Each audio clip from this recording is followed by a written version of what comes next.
Bueno, lo cierto es que la decisión de suspender la celebración de los Carmenac ha sido una decisión dura y difícil.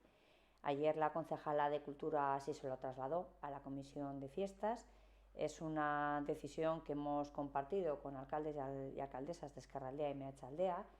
Por un lado, porque la celebración de nuestras fiestas se hacía, desde luego, incompatible con las medidas de seguridad y de distanciamiento social que se nos aconsejan desde la autoridad sanitaria. Desde luego coincidíamos todos en que lo fundamental y la prioridad máxima era garantizar la salud de nuestros vecinos y vecinas.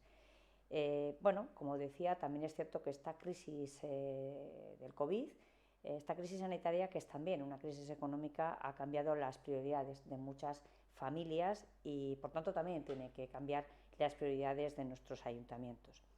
Nosotros por eso hemos decidido que el dinero de las fiestas de Baracaldo, el dinero previsto para las fiestas, se dedique a lo que ahora entendemos que son las prioridades, que es apoyar a las familias de Baracaldo, apoyar al comercio, a la hostelería, a nuestros autónomos e intentar que entre todos juntos pues podamos salir cuanto antes de esta y además que lo hagamos juntos y sin dejar a nadie atrás.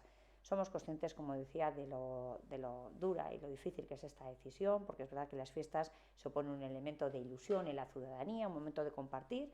Bueno, el coronavirus también nos ha cambiado esa situación y este año no va a ser posible. En todo caso, nosotros, como trasladó ayer la concejala, intentaremos que la vida cultural continúe en Baracaldo. Es verdad que ahora lo tendremos que readaptarnos, como en el resto de servicios municipales, adaptándonos a esta nueva normalidad que nos toca vivir, como ya venimos haciendo a lo largo de esta crisis, siempre de la mano de los colectivos culturales de Baracaldo, a la espera de que por fin podamos recuperar la normalidad como la hemos estado viviendo siempre.